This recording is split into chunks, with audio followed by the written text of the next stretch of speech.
ٹھوس الفاظ لیکن زیادہ معنی والوں سے دعا مانگنی چاہیے، مطلب تھوڑے ہو، ٹھوس ہو، مضبوط ہو، اور زیادہ اس کا معنی اس کے ساتھ کرنا چاہیے۔ اسی طرح ہاتھ اٹھائے بغیر بھی دعا کرنا جائز ہے، لیکن ہاتھ اٹھانا سنت اور ادب ہے۔ ہاتھ اٹھائے بغیر بھی کر سکتے ہیں، جیسے کہ آپ صلی اللہ علیہ وسلم نے نماز کے اندر تشہد کے اندر دعائیں کی، اس میں ہاتھ تھوڑی اٹھا سکتا آدمی، نماز کے تشہد میں، نماز کی مختلف ارکان میں، تو بغیر ہاتھ اٹھائے کے، تو بغیر ہاتھ اٹھائے کے بھی کر سکتے ہیں، ہاتھ اٹھا کے بھی کر سکتے ہیں۔ اسی طرح جو ہے دعا سننے والے کے لیے آخر میں آمین کہنا چاہیے، جو دعا سنے، جب کوئی دعا کرے آپ سن رہے تو آمین کہنا چاہیے، اس لیے کہ آمین کہنا یہ جو ہے اے اللہ قبول کر کے معنی میں ہے۔ صحیح مسلم کی روایت ہے، آپ نے فرمایا جب بندہ اللہ سے دعا کرتا ہے تو فرشتے آمین کہتے ہیں، اس کے لیے وہ دعا کر کے آمین کہتے ہیں۔ تو پتہ چلا فرشتے دعا پر آمین کہتے ہیں، مطلب ہم لوگ بھی جب دعا کوئی کرے تو آمین کہنا چاہیے اس کے اوپر، لیکن دعا گناہ کی نہ ہو اور خطے تعلق کی نہ ہو، یہ دو دعاؤں پہ نہیں کہنا چاہیے، چونکہ یہ دونوں دعائیں مانگنا غلط بھی، اللہ قبول بھی نہیں کرتا، کہ گناہ کی کوئی دعا یا خطے تعلق۔ جیسا کوئی دعا کرا اللہ یہ لڑکی کو لیکن بھاگنا آسان کر دے، بہت سے لوگ کرتے ہیں نا ایسی دعائیں، ہوتے ہیں نا ایسی دعائیں، تو بہرحال نوجوان اس لیے بول رہا ہوں، تو یہ دعائیں نہیں قبول ہوتی، کہ تو گناہ کی ہے نا۔ آپ ایسی دعا اللہ سے کرتے ہیں اللہ میرے کو شراب کی نعمت عطا فرما، ہے نا، میرے لیے جوا، چرس، گانجا یہ سب آسان کر، میرے کلب کو جو سٹے کا ہے اس کو خوب چلا، ہے نا، لوگوں کو خوب بیمار کر تاکہ میرے دواخانے میں آئے۔ گناہ کی ہے نا بھائی، بیمار لوگ ہوتے رہیں گے، دواخانے آتے رہیں گے، الگ چیز ہے، آپ دعا نہیں کر سکتے، اس کی گناہ ہے نا، ایک غلط چیز کی دعا کر رہے ہیں آپ، سمجھے؟ جیسا پنکچر دی کسی نے دکاندار تو آپ کیا دعا کریں اللہ خوب پنکچر ہو گاڑیاں اس شہر میں میرے پاس آئے؟ پنکچر تو فطری چیزیں ہوں گی، آپ دعا نہیں، آپ یہ کریں گے اللہ میرے رزق میں برکت دے، اب وہ کیسی ہوں گی وہ ایک الگ چیز ہے، آپ بات سمجھ رہے؟ یہ دعا ہونی چاہیے، تو گناہ کی دعا نہیں ہونی چاہیے۔ اسی طرح معمولی سے معمولی چیز بھی اللہ سے مانگنا چاہیے، معمولی بہت معمولی چیز ہے اللہ سے مانگی۔ ہم لوگ سمجھتے نہیں بڑے مسئلوں میں اللہ کو لانا چاہیے، معمولی مسئلے میں نہ کو اللہ کو جو خواہ لانے کا نہیں، ہر مسئلے میں اپنے رب سے تعلق جوڑیے اپنا، اور معمولی دعا بھی آپ صلی اللہ علیہ وسلم سنیے کیا فرمایا، جامع ترمذی کی روایت ہے، انس بن مالک رضی اللہ عنہ فرماتے ہیں، آپ نے فرمایا اور کہا تم میں سے ہر ایک اپنی ضرورت اللہ سے مانگے، حتیٰ کہ جوتے کا تسمہ لیس بھی ٹوٹ جائے تو اللہ سے مانگے اللہ نہیں لیس چاہیے، اور اگر نمک کی کمی ہو تو اللہ سے مانگے اللہ نمک چاہیے مجھے۔ اس کے بعد کوشش، میں نے پہلے بیان کر دیا، کوشش کے ساتھ یہ سب چیزیں جڑی ہوئی ہیں کہ تسمہ لینے جائے، کوشش کرے مال کما کے خریدے، نمک کے لیے باہر نکلے مانگے یا پھر خریدنے جائے، کوشش کے ساتھ، لیکن دعا پہلے۔ کوئی مشکل کوئی مصیبت، اگر کسی نے کیا ارے گاڑی پنکچر ہو گیا، اللہ میری مدد کرے اس معاملے میں، گاڑی پنکچر ہو گئی میری، کوئی بھی چھوٹی سے چھوٹی لیس تو کتنی چھوٹی چیز ہے نا، کوئی بھی مصیبت ہو اللہ سے فوراً دعا، اس کے بعد کوششیں اپنی جاری رکھیں۔ اسی طرح دعا کرتے وقت اپنا رخ قبلے طرف رکھنا یہ بھی سنت ہے۔ آپ صلی اللہ علیہ وسلم نے جنگ بدر کا جو میں نے واقعہ رکھا تھا، آپ قبلے رخ ہوئے، یہ مسلم کی روایت ہے، اور دعا کی جس کے الفاظ صحیح مسلم کی روایت کے یوں ہیں، عمر بن خطاب کہتے ہیں جنگ بدر میں رسول اکرم صلی اللہ علیہ وسلم نے مشرکین مکہ پر ایک نظر ڈالی ان پہ، جب کھڑے ہو گئے آمنے سامنے تو وہ 1000 کی تعداد تھی، جبکہ آپ صلی اللہ علیہ وسلم کی صحابہ کی تعداد 319 تھی۔ پھر فرمایا رسول اللہ صلی اللہ علیہ وسلم نے قبلے رخ طرف کیا اور اپنے ہاتھ اللہ کے حضور پھیلائے اور پکار کر دعا کرنے لگی، پکار کر دعا کیا آپ نے، ٹھیک ہے، تو یہ دعا کی ادب تھے۔ اب بعض دعائیں جو نبی اکرم صلی اللہ علیہ وسلم نے دم کیا اپنے نفس پر جب آپ بیمار ہوتے تھے، تو آئیے وہ دعائیں آپ کے سامنے رکھتا ہوں۔ دیکھیے یہ تمام باتیں دنیاوی علاج کے ساتھ چل رہا ہے، آپ دنیاوی علاج کراتے ہوئے یہ تمام کام کر رہے ہیں، یاد رکھیے۔ میں نے یہ نہیں کہا آپ سے کہ آپ دنیاوی علاج چھوڑ دیجیے اور باقی یہی کرتے رہیے کافی ہے، آپ دواخانے بھی جائیے، لیکن پہلے یہ ہوگا اور ساتھ میں پھر علاج کرواتے رہیے اور پھر صبر کرتے رہیے، اللہ سے دعا کرتے رہیے، تو علاج کے ساتھ یہ سب چل رہا ہے، اس لیے کہ یہ دونوں ملیں گے تو شفا ہے، یاد رکھیے۔ آئیے آپ صلی اللہ علیہ وسلم نے جو بعض دعائیں کی شفا کے لیے اس آپ کے سامنے رکھتا ہوں، بس مختصر رکھوں گا۔ صحیح بخاری کی روایت ہے، آپ صلی اللہ علیہ وسلم جب کسی مریض کے پاس جاتے تو اس کے جسم پر ہاتھ رکھتے اور یہ دعا پڑھتے اس کی شفا کے لیے، دعا یوں اللہم رب الناس اذھب الباس اشفی انت شافی، کہ اے اللہ انسانوں کو پالنے والے، انسانوں کے رب، اس سے تکلیف دور فرما، اس سے تکلیف دور فرما، اشفی انت شافی، اس کو شفا دے، تو شفا دینے والا ہے، لا شفا الا شفاؤ، تیرے علاوہ کوئی اور شفا دینے والا نہیں ہے، شفاء لا یغادر سقما، ایسی شفا دے کہ جو بیماری کو بالکل نہ چھوڑے۔ یہ دعا کرتے اس بیمار کے لیے، جب آپ جاتے اس کو پڑھتے اور یہ دعا کرتے کہ مریض پر ہاتھ رکھ کر یہ دعا کرتے اللہم رب الناس اذھب الباس، اے اللہ جو انسانوں کا رب ہے اس سے اس کی بیماری کو دور کر، اور یقیناً جو آپ فرماتے آگے اشفی انت شافی، تو شفا دینے والا، تیرے شفا دینے والا کوئی نہیں ہے، لا شفاؤ کا الا شفاؤ، تیرے علاوہ کوئی شفا نہیں دیتا، شفاء لا یغادر سقما، ایسی شفا دے اس کو کہ اس کی بیماری کو بالکل نہ چھوڑو۔ تو ہم بھی جب مریض کے پاس جائیں کوئی گھر میں مریض ہو جائے، یہ دعا اس کے جسم پر ہاتھ رکھ کے پڑھیے، دیکھے شفا ملیں گی، ساتھ میں علاج بھی بہرحال کراتے رہیں۔ اسی طرح صحیح مسلم کی روایت ہے، ایک شخص نے آپ صلی اللہ علیہ وسلم کے سامنے درد کی شکایت کی، کہا اللہ کے رسول مجھے تکلیف ہو رہی ہے، کسی کے اعضاء میں درد کی شکایت کی۔ نبی اکرم صلی اللہ علیہ وسلم جب یہ سنا، اس کی درد کی شکایت سنی، تو آپ نے فرمایا کہ تو اپنے اس اعضاء پر جہاں تکلیف ہے اپنا سیدھا ہاتھ رکھ اور 3 بار بسم اللہ پڑھ۔ پیٹ دکھ رہا ہے، پیر دکھ رہا ہے، اچانک سر میں درد شروع ہوا، پتہ نہیں لوگ کیا کیا کرواتے ہیں، سنت سے یہ ہے کہ ہاتھ رکھو اور 3 مرتبہ آپ نے فرمایا بسم اللہ پڑھ، اور اس کے بعد آپ نے فرمایا اور کہا کہ 7 مرتبہ پھر یہ پڑھ، 3 بار ہاتھ رکھ کے کہے بسم اللہ بسم اللہ بسم اللہ کے نام سے، اور اس کے بعد 7 مرتبہ یہ پڑھ، اور آپ نے فرمایا اعوذ بعزت اللہ و قدرتہ، کہ میں اللہ کی بڑائی اور اس کی قدرت کی پناہ لیتا ہوں، من شر ما اجد و حاضر، اس چیز سے جو میں محسوس کر رہا ہوں یا جس کا مجھے اندیشہ ہو رہا ہے۔ تو 3 بار پہلے بسم اللہ کہے اور 7 مرتبہ یہ دعا پڑھے، تو رسول اللہ فرماتے ہیں اللہ رب العزت اس کو جو ہے شفا دیتا ہے۔ اسی طرح صحیح مسلم کی روایت ہے، آپ صلی اللہ علیہ وسلم فرماتے ہیں کہ آپ صلی اللہ علیہ وسلم ایک مرتبہ بیمار ہو گئے، جبرائیل علیہ السلام آئے اور نبی اکرم صلی اللہ علیہ وسلم پہ رقیہ کیا، دم کیا ایک دعا پڑھ کر۔ جبرائیل علیہ السلام نے کیا دعا پڑھی تھی؟ حدیث میں لفظ آتے ہیں، آپ صلی اللہ علیہ وسلم نے صحابہ کو سنا کہا بسم اللہ ارقیک، کہ میں اللہ کے حکم سے تجھ پہ جو ہے دم کرتا ہوں۔ جبرائیل علیہ السلام آئے اور رسول اللہ پر یہ دعا پڑھ کر دم کی، بسم اللہ ارقیک، کہ اللہ کے نام سے میں تجھے دم کرتا ہوں، من کل دائن یوزیک، ہر اس بیماری سے جو تجھے نقصان دہ ہے، من شر کل نفس، اور ہر نفس کے شر سے اللہ تجھے محفوظ رکھے، وعین حاسد، اور ہر نظر لگانے والے کی نظر بد سے تیری حفاظت کرے، اللہ یشفیک، اللہ تیری جو ہے تجھے شفا دے، بسم اللہ ارقیک، میں اللہ کے حکم سے تجھ کو جو ہے دم کرتا ہوں۔ یہ دعا جبرائیل علیہ السلام نے نبی اکرم صلی اللہ علیہ وسلم پر دم کی۔ اسی طرح معوذتین آپ پڑھ سکتے ہیں، اسی طرح سورہ جو ہے فاتحہ پڑھ کر ہم دم کر سکتے ہیں۔ یہ تمام کے بڑے فضائل آتے ہیں، یاد رکھیں، ہم نے یہ تمام چیزیں بہرحال آج چھوڑ دی ہیں، اور ایسی تمام وہ دعائیں جو قرآن سے اور سنت نبوی سے ثابت ہے آپ پڑھ سکتے ہیں۔ میں نے تو 2-4 نمونے کے طور پہ رکھی، یہ اگر پڑھ کر ہم کریں گے تو آپ دیکھیے جہاں دوا سے بھی علاج کا کچھ حصہ ہو رہا ہے، وہیں یہ دعائیں بہت حد تک نفسیاتی طور سے ہمیں جو مرض سے دور کر دیں گی، یا کم از کم بیماری ختم نہ بھی ہو تو ہم ایک مضبوط ایک مومن بنے رہیں گے، ہم آہو بکا نہیں کریں گے، تقدیر کو کوسیں گے نہیں، اللہ کو برا بھلا نہیں کہیں گے، اللہ سے بدگمانی نہیں کریں گے کہ ہم ہی بیمار ہونا تھا کہ اللہ ہمارا ہی گھر ملا تھا کیا، معیش ملا تھا کیا۔ کم از کم یہ تسلی رہیں گی انسان کو، نفسیاتی وہ مضبوط اور قوی رہیں گا، چاہے جسمانی اعتبار سے کتنا لاغر اور بیمار ہو چکا ہو۔ تو یہ دعائیں بڑی اہمیت رکھتی ہے، یاد رکھیں۔ اسی تو اپنی حاجت کو پوری کرانے کا طریقہ میں بتا رہا ہوں، 2 رکعت نفل پڑھیے، اس کے بعد اللہ سے مانگیے۔ مانگنے کے ادب بھی بتا دیتا ہوں، حالانکہ اس میں نہیں ہے لیکن بتا دیتا ہوں ادب کیا ہے مانگنے کا، ورنہ یہ ادب بھی ہم بھول جاتے ہیں۔ آپ صلی اللہ علیہ وسلم نے ایک بار دیکھا، ایک شخص آیا، اس نے 2 رکعت نماز پڑھی، اس کے بعد اس نے دعا مانگی اور چلے گیا۔ آپ نے کہا اس کی قبول نہیں ہوئی۔ پھر ایک شخص آیا، 2 رکعت نماز پڑھی، اس کے بعد اللہ کی حمد و ثنا کی، اللہ کے رسول پر درود بھیجا اور پھر دعا کی، آپ نے کہا قبول ہو گئی۔ تو دعاؤں کے آداب کیا ہے؟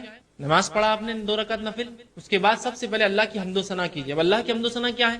کوئی بھی سورہ فاتحہ پڑھی حمد و ثنا ہے، سورہ اخلاص پڑھی حمد و ثنا ہے، تعریف کیجیے اللہ کی، آیت الکرسی پڑھی حمد و ثنا ہے، خاص الفاظ کوئی ثابت نہیں، رسول اللہ جو پڑھنا چاہے پڑھی، ہوگی حمد و ثنا۔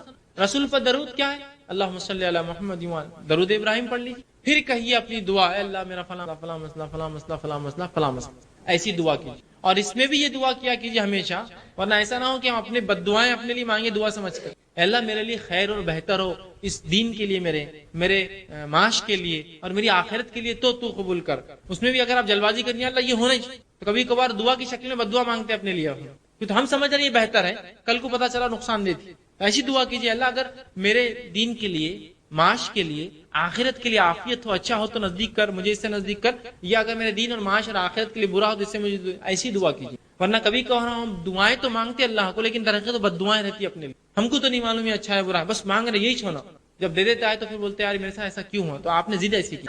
آپ بہتر انداز سے اللہ سے مانگتے، تو اس کے ادب کیا ہے؟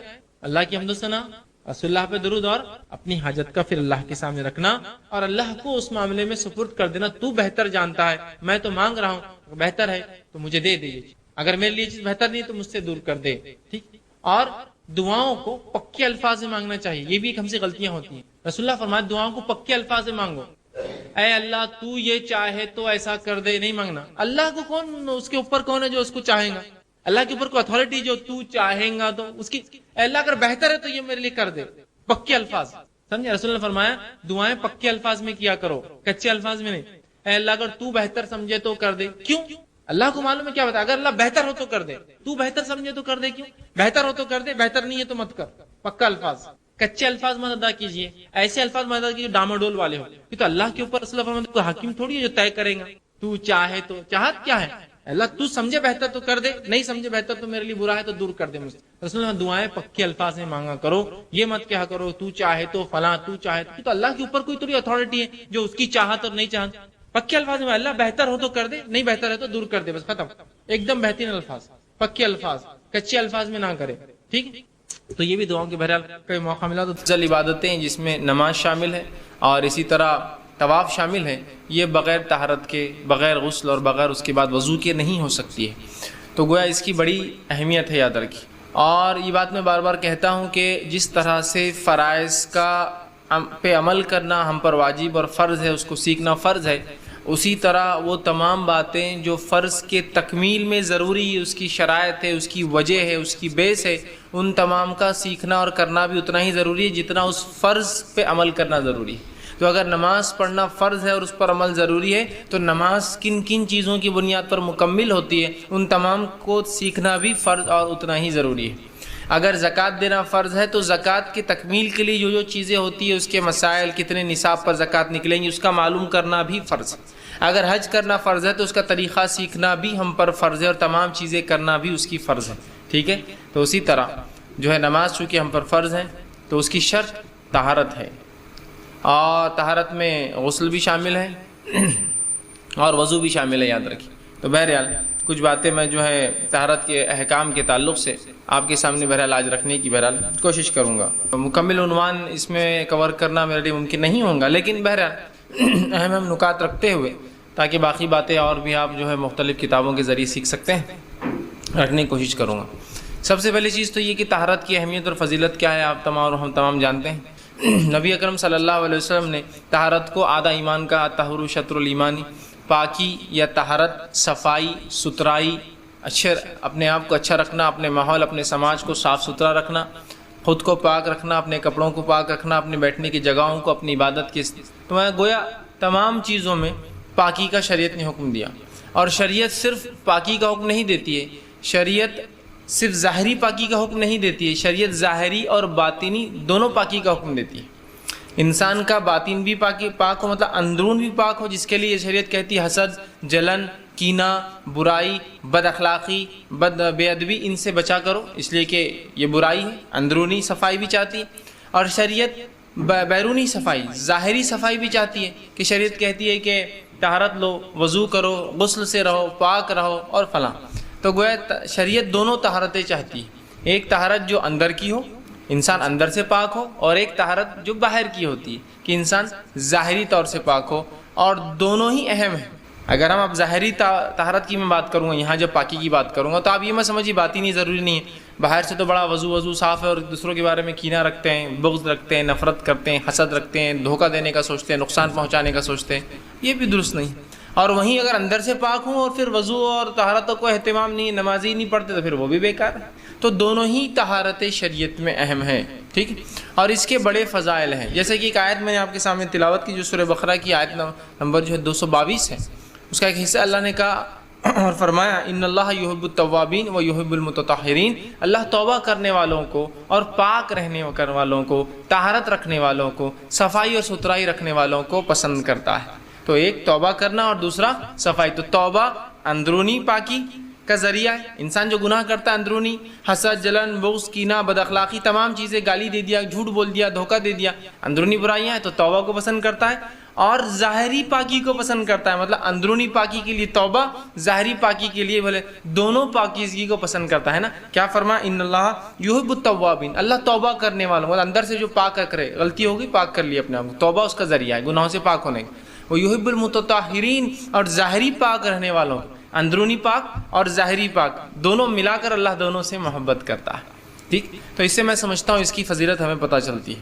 لیکن آج ہم اس سماج میں دیکھتے ہیں کہ جہاں ہم رہتے ہیں مسلمان پاکیزگی سے بہت دور ہیں، دونوں ہی قسم، اندرونی پاکیزگی اور ظاہری جو ہے باہر کی پاکیزگی۔ دونوں سے بہت دور ہوتے ہیں. مطلب یہ کہ نہ اندر کا ہم صاف رکھنے کی سوچتے ہیں، ٹھیک، اور نہ ہی ظاہری پاکیزگی ہماری نظر آتی. کچھ حد تک اگر ظاہری پاکیزگی ہم اپنے گھر کے حد تک یا اپنے جسم کے حد تک کر بھی لیتے ہیں تو باقی جگہ ہمارا کوئی ایمفسائز، کوئی اہمیت نہیں ہوتی ہے. جیسا کہ میرا گھر صاف ہے تو میرے گھر کا کچرا میرے گھر کے بالکل سامنے ہوتا ہے، تو یہ کون سی پاکیزگی کہ اپنی جگہ کو تو پاک کرو اور اپنے گھر کے سامنے لوگوں کو تکلیف پہنچاؤ. یا میرا گھر تو بہت صاف ستھرا ہوتا ہے جس کے اندر روز واشنگ ہو رہی ہے، لیکن اس کا گندا پانی جو ہے سامنے سڑک پر آتا ہے، جس کے ذریعے کئی لوگ بے طہارت گندگی میں اور ان کی طہارت خراب ہوتی ہے، صفائی خراب ہوتی ہے، اس کی مجھے کوئی فکر نہیں ہوتی. تو ایسا نہیں، ہمیں اپنے نفس کو، اپنے گھر کو، اپنے محلوں کو، ہمارے سماج کو، ہماری بستیوں کو، ہمارے شہروں اور ملکوں کو ہمیں پاک رکھنا ہے. یاد رکھیں، اس لیے کہ ہمارا دین اس کی تعلیم دیتا ہے، دین اس کی تربیت دیتا ہے، دین بار بار اس کے بارے میں ہمیں جو ہے متوجہ کراتا ہے، ہمیں اس کا حکم دیتا ہے. یاد رکھیے، ٹھیک ہے. تو یہ بڑی اہم چیز ہے. اب آئیے، اللہ رب العزت اپنی کتاب میں طہارت کا ہمیں حکم دیتا ہے، اور سورہ مائدہ سورہ نمبر 5 اس کی آیت نمبر 6 میں اللہ رب العزت نے فرمایا اور کہا وَإِن كُنتُمْ جُنُوبًا فَاتَّطَّهَّرُوا، کہ اگر تم میں سے کوئی جنوبی ہو جائے. جنوبی کا معنی ہوتا ہے ایسا آدمی کہ جس کو غسل واجب ہو، ٹھیک، ایسا آدمی جس کو غسل واجب ہو. تو کہا اگر تم میں سے کوئی شخص جنوبی ہو جائے جس پر غسل واجب ہو تو وہ کیا کرے؟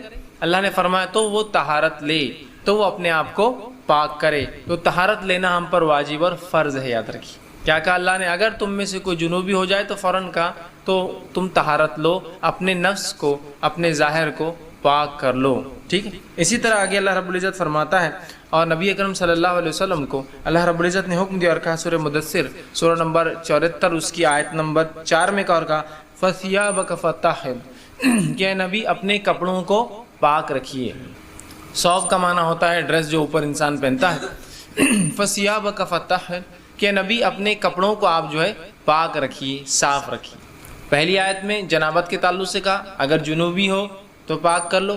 دوسری آیت جو ہے کپڑوں کے تعلق سے، مطلب جہاں جنابت کی وجہ سے ہمارا غسل وہ ہوتا ہے اس سے بھی ہم پاک ہو جائیں گے، اور اس کے علاوہ جو کپڑے لباس ہم پہنتے ہیں وہ لباس بھی ہمارا پاک اور صاف ہونا. یاد رکھیے یہ شرط ہے شریعت کے اندر. ٹھیک.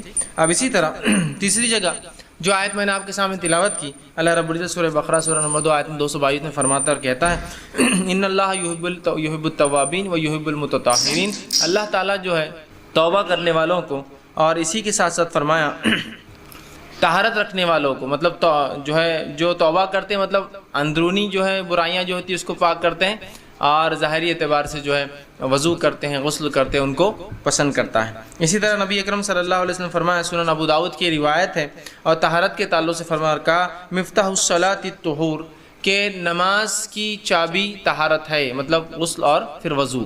نماز کی چابی طہارت ہے، مطلب اس شخص کی صلاۃ قبول نہیں ہوتی جس کی طہارت درست نہ ہو، تو یہ اس کی شرط ہے.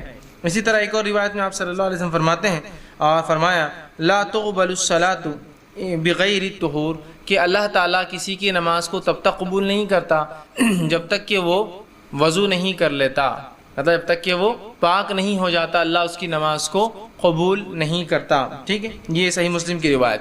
اسی طرح تیسری روایت جو صحیح مسلم کی روایت آپ نے فرمایا الطہور شطر الایمانی، پاکی آدھا ایمان ہے. ٹھیک. تو آپ دیکھ رہے ہیں اور ہم دیکھ رہے ہیں کتنی باتیں شریعت نے پاکی کے تعلق سے بیان کی. اب آئیے پاکی کے طہارت کے کیا اقسام ہیں، صفائی کے کیا اقسام ہیں. تو صفائی طہارت پاکی کی 2 قسمیں ہیں. پہلی قسم ظاہری اور دوسری قسم اندرونی.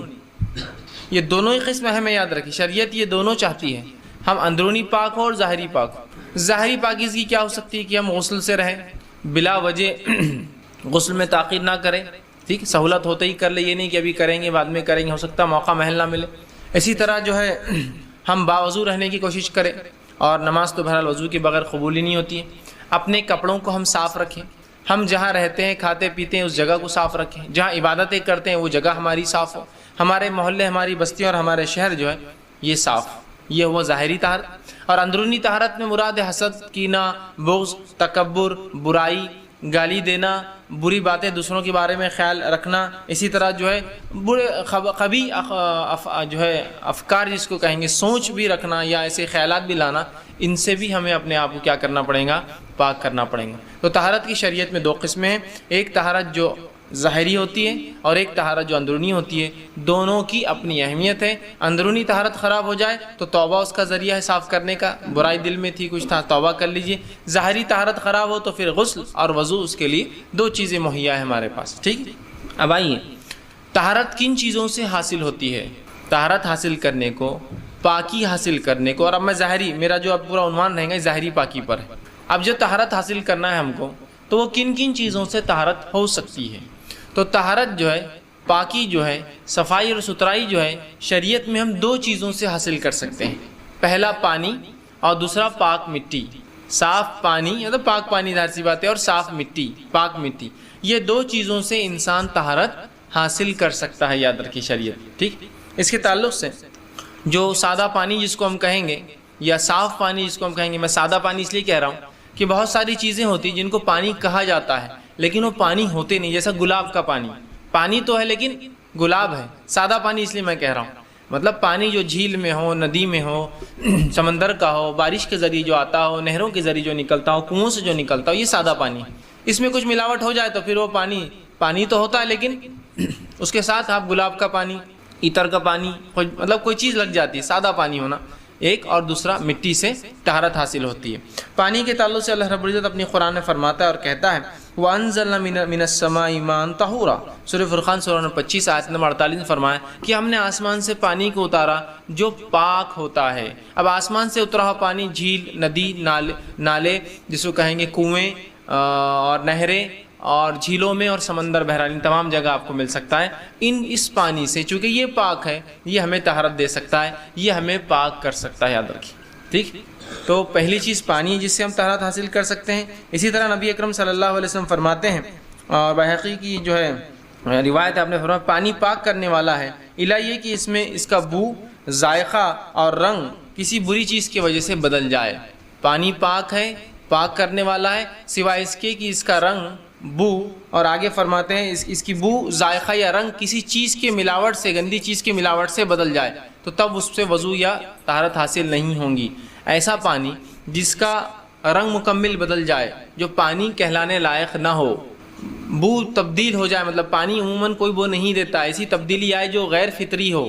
جیسا پانی میں گھاس آنے سے ایک بو ہوتی ہے لیکن اس سے کوئی فرق نہیں پڑتا ہے، غیر فطری اتنی کوئی چیز مل جائے کہ اس کی خوشبو تبدیل ہو گئی. ٹھیک ہے. اسی طرح جو ہے اس کا جو ہے ذائقہ اگر تبدیل ہو جائے، ذائقہ تبدیل مطلب کوئی چیز کی ملاوٹ ایسی ہو جائے کہ اب وہ پانی کہلانے لائق نہیں. آپ بول سکتے پانی لیکن گندا پانی، گندگی زیادہ ہے اس لیے گندے کا لفظ ساتھ اٹیچ ہو گیا اسے.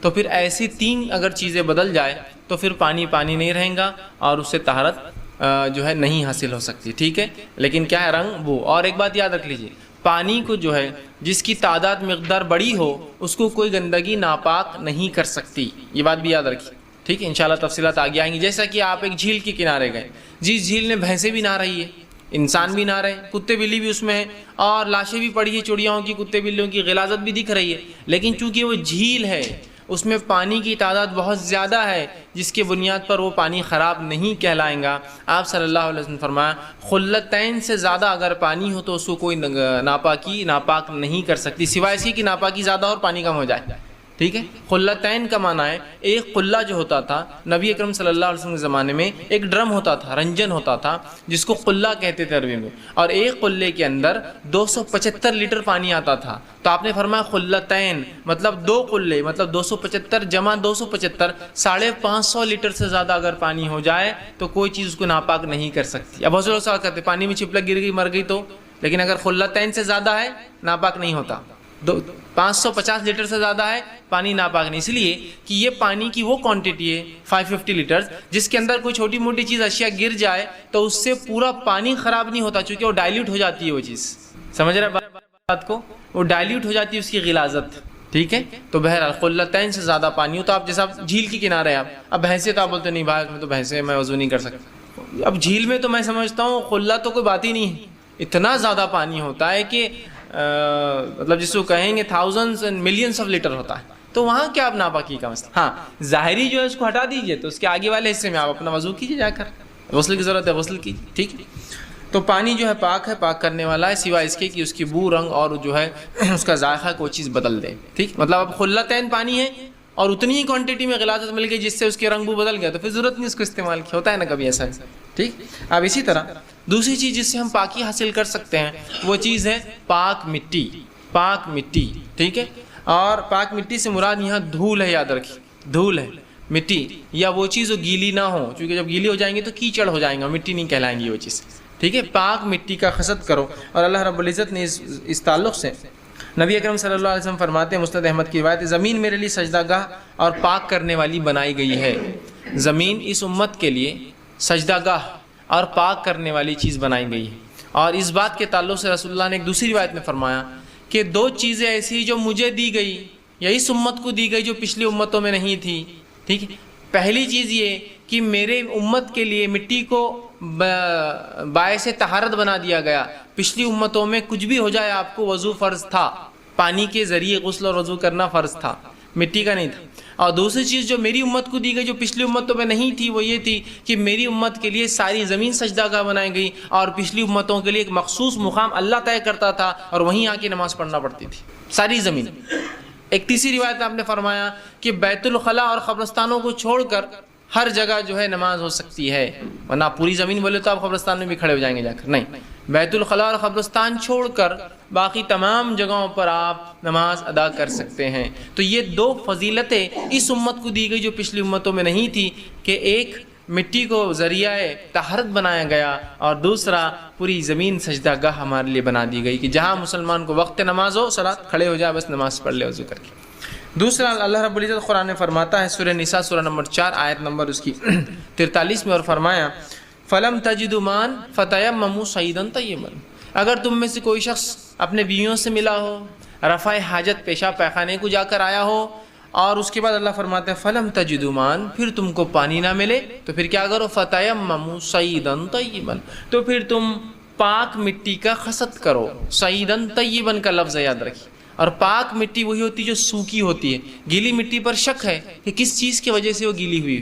ٹھیک ہے. تو پاک مٹی سے مراد سوکھی ہوئی مٹی, اور مٹی ہو یاد رکھیں. آپ پتھر پر ہاتھ مار لیں گے, آپ ریت پر ہاتھ مار لیں گے. ٹھیک ہے. اور سب سے بہترین ذریعہ ہے آپ سوکھی مٹی لائے, سوکھی مٹی پاکی ہوتی کبھی بھی, چھان لے, جو مٹی نکلی وہ بہترین ہو جائیں گے. یا کچھ نہ ہو تو گھروں میں دھول جمع ہوتی جس جگہ, دھول پر آپ کو ہاتھ مارنا پڑیں گا اس لیے کہ وہاں مٹی ہوتی. ٹھیک ہے. مٹی پر ہاتھ مارنا انشاءاللہ طریقہ آگے لوں گا میں, غسل کا, وضو کا اور تیمم کا, اس میں تفصیلات آئیں گی. لیکن طہارت دو چیزوں سے اس امت کو حاصل ہوتی ہے, پہلا پانی سے, ٹھیک ہے, اور دوسرا پاک مٹی سے. پاک پانی, سادہ پانی, پاک مٹی سے ہمارا جو ہے تیمم ہوتا ہے. کیچڑ پہ یاد رکھیے اعتماد نہیں کر سکتے ہم, اس لیے کہ وہ گیلا ہوتا ہے. اسی طرح تیمم کے تعلق سے جو لوگوں کو شک ہوتا ہے کہ جیسا آپ مثال کے طور پر نماز کا وقت ہوا, پانی نہیں ملا, تیمم کے لیے آپ گئے, آپ نے تیمم کر لیا, آپ تیمم کر کے آ گئے, نماز وہ ہو گئی, اس کے بعد آپ کو پانی میسر آ گیا, تو لوگ سمجھتے ہیں یار پچھلی نماز نہیں ہوگی اپنی, اب پھر سے نماز کے لیے چلو وضو کر لو, تیمم کر لو. دیکھیے ایسا نہیں ہے. جو عبادت جس حالت میں ہو گئی وہ ہو گئی. مثال کے طور پر کل تک میں زکوٰۃ کا لائق نہیں تھا, میرا نصاب کو مال نہیں پہنچتا تھا, اب یہ سال پہنچا تو کیا میں پچھلے سال کا بھی ارادہ کر لوں کہ نہیں پچھلا بھی دے دیتا ہوں یار کچھ نکال کے؟ ضرورت ہی نہیں ہے اس کی. آپ تب جس حالت میں تھے اس حالت کو شریعت کاؤنٹ کرتی ہے آپ. تو اب جب جس حالت میں آپ نماز کے لیے جا رہے تھے تب پانی نہیں ملا, آپ نے تیمم کر لیا, آپ کی وہ نماز ہو گئی, آپ دہرانے کی اس کو ضرورت نہیں ہے, یاد رکھیے. ٹھیک ہے. اس لیے کہ نبی اکرم صلی اللہ علیہ وسلم, صحیح بخاری کا ایک واقعہ ہے کہ جو ہے معاف کرنا ترمذی کی روایت ہے, کچھ صحابہ کو یہ ہوا کہ کیا جب ہم تیمم سے وضو کر لیتے ہیں, مطلب طہارت حاصل کر لیتے ہیں, نماز پڑھ لیتے ہیں, تو اس کے بعد پانی مل جائے تو کیا پھر ہم کو دہرانا پڑے گا؟ جیسا 2-4 دن ہو گیا عرب کا اس ماحول میں, 2-4 دن ہو سکتا پانی نہ ملے. تو نبی اکرم صلی اللہ علیہ وسلم کو جب یہ بات صحابہ کی سنی آئی تو آپ نے کہا اور فرمایا پاک مٹی مسلمانوں کے لیے وضو ہے, پاک مٹی مسلمانوں کے لیے وضو ہے, چاہے 10 سال پانی نہ ملے. مطلب تیمم مکمل قائم مقام ہے وضو کا. 10 سال تک بھی اگر پانی نہ ملے اور تم کو تیمم کرنا پڑے تو تمہاری نماز درست ہے. یہ امپورٹنس, اہمیت بتانے کے لیے ہوتا نا. آپ بولتے نا 10 CO جی, سینکڑوں ہزاروں لوگ تھے, تو ایگزیکٹلی 1000 نہیں ہوتے ہوں, ایک پیمانہ ہوتا ہے رفلی بتانے کے لیے. تو آپ نے کہا 10 سال بھی, کہ تو صحابہ گھبرا رہے تھے کہ اب ہم سفر کو 3-4 دن تھے, اب پانی نہیں ملا, تو کیا شہر میں آنے کے بعد پانی ملنے کا وضو کر کے پھر سے پوری نمازیں پڑھے؟ تو اس پہ آپ فرما رہے ہیں کہ تیمم مسلمانوں کے لیے وضو کا قائم مقام ہے, بدل ہے. چاہے 10 سال پانی نہ ملے، مطلب 10 سال تک بھی ایسی نماز پڑھے تو تمہاری نماز درست ہے۔ جب پانی حاصل ہو جائے تو اپنے جسم کو اس سے صاف کر لیا کرو، اور جب پانی مل جائے تو اپنے جسم کو اس سے صاف کر لیا کرو۔ اس سے مراد یہ کہ سمجھ لیجئے مجھے، اور یہ ایک بات اور یاد رکھیے، تیمم کا وضو اور تیمم کا غسل دونوں کا ایک ہی طریقہ ہے۔ غسل کے لیے بھی تیمم کیا جاتا ہے اور وضو کے لیے بھی تیمم کیا جاتا ہے، اس کے دونوں کو الگ ٹائپ نہیں ہے کہ غسل کا تیمم الگ اور وضو کے لیے الگ، ٹھیک ہے؟ تو آپ سمجھ لیجئے مجھے غسل کی ضرورت تھی تو میں نے تیمم کر کے نمازیں پڑھ لی، سفر پہ تھا میں، اب جب آ گیا ہوں جہاں پانی مجھے میسر ہے تو اس کے بعد میں اپنے آپ کو نہانا آپ ضروری ہے میرے لیے، کیونکہ اگلی نمازیں پڑھنا ہے، اس کے لیے مجھے وضو ضروری ہو گیا، ٹھیک ہے؟ تو اس کے لیے آپ فرما رہے ہیں کہ جب پھر پانی مل جائے تو اپنے آپ کو پاک کر لو، مطلب جو چیز کی وجہ سے تمہیں تیمم کی مجبوری تھی، یا پانی نہیں تھا یا ضرورت تھی وضو یا غسل کی اور پانی نہیں ملا تو آپ پاک کر لو اپنے آپ۔ لیکن اس کا ہرگز معنی یہ نہیں ہے کہ آپ پھر پاک کر کے پوری نماز دہرائے، جو ہو گئی اس میں ہو گئی۔ جیسا کہ میں مثال دوں گا، تیمم ایک سٹیپنی ہے گاڑی کی، تیمم گاڑی کا اسپیئر ویل ہے، سمجھے؟ اگر آپ کے مین ویل پنکچر ہو جائے، گاڑی کا جو اصل ٹائر ہے، اور آپ نے اسپیئر ویل سٹیپنی لگا دی گاڑی کو اور آپ نے اس پہ سفر کیا، سمجھیے 100 کلومیٹر، تو 100 کلومیٹر وہ سفر ہوتا ہے یا نہیں ہوتا ہے؟ ہوتا ہے نا۔ لیکن 100 کلومیٹر کے بعد جب آپ کو دکان مل جاتی ہے آپ فوراً اپنے ریل ٹائر کا پنکچر بناتے ہیں اور اس پہ لگا دیتے ہیں، تو کوئی یہ بولے گا نہیں اب وہ 100 کلومیٹر سفر نہیں، اور پھر آپ جا کے آئیں گے اپنے اصل ٹائر پہ، ضرورت ہی نہیں ہے اسے، اس لیے کہ سفر ہو گیا۔ اسی طرح تیمم بھی ایک مجبوری کی چیز ہے جو استعمال کی جاتی ہے، لیکن مجبوری کے استعمال کا ہرگز معنی ہی نہیں کہ وہ استعمال کی مجبوری میں استعمال درست نہیں تھا، اس وہ کام ہو گیا، وہ عبادت آپ کی ہوگی، اب ضرورت نہیں اس کو کرنے، سمجھ گئے آپ بات؟ اور تیمم جو ہے انشاءاللہ مسائل آئیں گے، یہ ضروری نہیں کہ پانی کی غیر موجودگی میں ہی ہو، یہ بیمار کے لیے پانی کی موجودگی میں بھی جو ہے وجہ بن سکتا ہے۔ بیمار انسان پانی شاید ڈاکٹر نے کہا لگا نہیں سکتے، یا پانی لگانے سے خدشہ ہے کہ جان چلی جائے، زخم بڑھ جائے، جس سے اور بھاری نقصان مالی اور جانی ہو، تو بہرحال ہو سکتا ہے اس میں بھی آپ تیمم کریں۔ پانی تو ہے جسم ساتھ نہیں دیتا، پانی تو ہے صحت ساتھ نہیں دیتی، تو کیا کریں گا؟ ٹھیک۔ اسی تعلق سے ایک واقعہ آتا ہے کہ عمرو بن عاص رضی اللہ عنہ، سخت ٹھنڈی تھی اور ایسی جاڑے کی رات تھی اور آپ بیمار تھے کہ اگر غسل کرتے اور غسل کی ضرورت تھی آپ کو تو امکان تھا کہ آپ کو ڈر تھا کہ مر جاؤں گا، مطلب بیمار زیادہ تھے، اور عرب کی اس سردی کو آپ اندازہ لگائیے، وہ ہماری سردی جیسی نہیں ہوتی، بہت سخت سردیاں ہوتی ہے، تو آپ ڈر رہے تھے کہ کہیں امکان، تو آپ نے اس معاملے میں جو ہے تیمم کر لیا۔ انشاءاللہ مسائل اس کے آگے آئیں گے، ٹھیک۔ اب آئیے نجاست جو ہے وہ کیا ہوتی ہے، گندگی کیا ہوتی ہے؟ تو گندگی دیکھیے، ہر وہ چیز جو، یا نجاست کے اقسام جس کو کہیں گے ہم، وہ ہوتی ہے جو انسانی جسم سے نکلتی ہے، جس کو عام زبان میں کہوں گا پیشاب اور پیخانے کے ذریعے سے نکلنے والی چیز نجاست ہے، یا آپ کو ناپاک کر دیتی ہے، دونوں باتیں ہوتی ہیں۔ کچھ چیزوں کا نکلنا یا وہ چیز خود بذات ناپاک ہوتی ہے، اور کچھ چیزوں سے نکلنے سے جسم ناپاک ہوتا ہے، پورے اس کو آپ نہیں کہہ سکتے کہ وہ ناپاک ہے، سمجھ رہا؟ تو پیشاب اور پیخانے کے ذریعے سے کوئی چیز نکل جائے یہ ناپاکی ہے۔ اسی طرح خون اور پیپ کا جسم سے نکلنا یہ ناپاکی ہے، ٹھیک۔ اسی طرح جو ہے حرام جانوروں کے پیشاب پیخانہ یہ ناپاکی ہے، حرام جانوروں کا گوبر یا لیت جو سوکھا ہوا بھی ہو یہ ناپاکی ہے، ان کی جلد، ان کے جسم سے نکلی ہوئی چمڑیاں وہ ناپاک ہے۔ ہاں حلال جانوروں کی جلدیں جن کو رنگت دے دی جاتی، صاف کیا جاتا ہے، وہ تو حلال استعمال، لیکن حرام جانور، تو یہ تمام چیزیں ہم کہہ سکتے ہیں یہ پلید ہے اور ناپاکی ہے، تو ان کے نکلنے سے ہمارے لیے اس کو دھونا، صاف کرنا واجب ہو جاتا ہے۔ سمجھ رہے آپ بات کو کہ خون نکل گیا، پیپ نکل رہا ہے تو یہ ناپاکی ہے۔ اب آپ کے لیے طہارت مطلب اس کو صاف کرنا، میں یہ نہیں کہہ رہا ہوں وضو غسل ٹوٹتا ہے نہیں ٹوٹتا، وہ ایک الگ مسئلہ، لیکن وہ ناپاکی ہے، اس کو ضائع کرنا پڑے گا۔ حرام جانوروں کی پیشاب یا پیخانہ جسم پہ لگ جائے اب آپ کو صاف کرنا ہوگا، اس لیے کہ وہ ناپاکی ہے، سمجھ رہا؟ یا شرمگاہ سے دونوں طرف سے کچھ نکل جائے تو ناپاکی، اب اس کو آپ کو صاف کرنا ہوگا۔ کچھ کے نکلنے سے غسل ٹوٹتا ہے اور کچھ کے نکلنے سے صرف وضو ٹوٹتا ہے، ٹھیک۔ تو یہ ناپاکیاں ہیں، ٹھیک۔ تو یہ تمام چیزیں ناپاکی میں شمار ہو سکتی ہیں۔ اسی طرح اب جب طہارت کی ہم بات کر رہے ہیں تو اب رفع حاجت، پیشاب یا پیخانے کو جانے کی کچھ مسائل بھی ہم دیکھ لیتے ہیں، کچھ باتیں، تاکہ وہاں بھی طہارت کرنا ہے تو طہارت کن چیزوں سے ٹوٹتی ہے اور پھر اس کو کیسے کیا جاتا ہے۔ میں دونوں باتیں رہوں، جیسے میں نے وضو کی بات کی تو وضو ٹوٹنے کے بعد کب ٹوٹتے ہیں، رفع حاجت سب سے ایک عام چیز ہے، پیشاب پیخانے کو جانا سب سے بنیادی وجہ ہے ہمارے وضو کے ٹوٹنے کی۔ پھر میں غسل کا جب مسئلہ لوں گا تو پھر غسل کب ٹوٹتا ہے اور پھر اس کا طریقہ، اور وضو کب ٹوٹتا ہے اور پھر اس کا طریقہ، وہ انشاءاللہ ایک کے بعد ایک آتا جائیں گا۔ تو اب نجاست کو زائل، نجاست کو نکالنے کے لیے جو ہے رفع حاجت ہمارے لیے ضرورت پڑتی ہے۔ جسم سے پیشاب پیخانہ جو نکلتا ہے یہ ہمارے جسم کی صحت کی تندرستی کے لیے ضروری بھی ہے، لیکن اس کے نکلنے سے انسان کا وضو ٹوٹ جاتا ہے، یاد رکھیے۔ تب ان کے کیا ادب ہے اور ان میں کیسی طہارت لی جائے، اس کے بعد غسل، اور اس کے بعد انشاءاللہ اور بھی چیزیں میں رکھوں گا آپ کے سامنے. آئیے تو سب سے پہلے ہم دیکھیں گے رفع حاجت، پیشاب یا پیخانے کو آپ کو جانا ہے، قضاء حاجت جس کو کہیں گے، تو کن باتوں کو ذہن میں رکھنا آپ کے اور میرے لیے ضروری ہے. ورنہ ان چیزوں میں ہم بڑی بد احتیاطی کرتے ہیں اور بہت ساری گندگی اور پتہ نہیں کیا کیا مسئلے، بیماریاں اور پریشانیاں، یہ صرف ان چیزوں کو احتیاط نہیں کرنے سے ہوتی. معلوم، ہاتھ بغیر دھوئے کے کھانا کھا لے رہے ہیں، پیشاب پیخانے میں پانی کی کوئی تمیز نہیں ہے، نہیں ہم تو فلاں کلچر سے متاثر ہے تو کوئی کاغذ استعمال کر رہا ہے نا، کوئی فلاں چیز استعمال کر رہا ہے. پانی میں نے کیوں کہا پانی اور مٹی صرف دو چیزیں پاک کر سکتی ہے، مطلب آپ کاغذ مت لائیے بیچ میں، آپ دوسری چیزیں مت لائیے بیچ میں، اصل یہی بنیاد ہے. لیکن ہم بھائی فلاں کلچر سے متاثر ہے تو ہمارے لیے تو پانی کی ضرورت ہی نہیں ہے، ہم پانی کو بچانے کو آپ کو ضرورت نہیں ہے. اللہ جس نے اس دنیا کو بنایا اس نے کسی حکمت کے ساتھ ہی یہ تمام احکامات ہم کو اور آپ کو دیے. ٹھیک ہے، تو ہمیں ان چیزوں کی فکر کرنے کی زیادہ ضرورت نہیں جو اللہ کا ذمہ ہے، ہم وہ فکر کریں اپنے اعمال کی جو ہمارا ذمہ ہے. ٹھیک، تو بہرحال تو اس چیز کو وہ کرے. تو کیا چیزیں ہمارے ذہن میں ہو جب رفع حاجت کے لیے جائے، جب بیٹھے اور جب نکلے؟ 3 حصوں میں بات رکھوں گا آپ کے سامنے. جاتے وقت کی کیا احتیاط ذہن میں ہوں گی، بیٹھتے وقت کیا احتیاطیں ذہن میں ہوں گی، واپس آتے وقت کیا احتیاطیں ذہن میں ہوں گی. کچھ باتیں ہو سکتی ہے ایسا لگے کہ یار یہ تو تھوڑی بے شرمی ہے، بے شرمی نہیں ہے، یہ علم ہے اور یہ ضرورت ہے، یہ واجبات کی بات ہو رہی ہے. ٹھیک ہے، بہرحال چلیے آئیے. تو سب سے پہلی چیز کہ انسان جب رفع حاجت کو جائے، پیشاب یا پیخانے کے لیے جائے، تو انسانی نظروں سے دور جائے. نبی اکرم صلی اللہ علیہ وسلم کے تعلق سے روایت میں آتا جب آپ رفع حاجت کو جاتے تو بہت دور جاتے کہ ہم میں سے کوئی بھی آپ کو دیکھ نہیں پاتا. ایک روایت میں عبداللہ ابن مسعود رضی اللہ عنہ فرماتے ہیں میں رسول اکرم صلی اللہ علیہ وسلم کے ساتھ جب آپ بیت الخلاء کو جاتے، پیشاب یا پیخانے کی حاجت کو جاتے تو میں پانی لے جایا کرتا.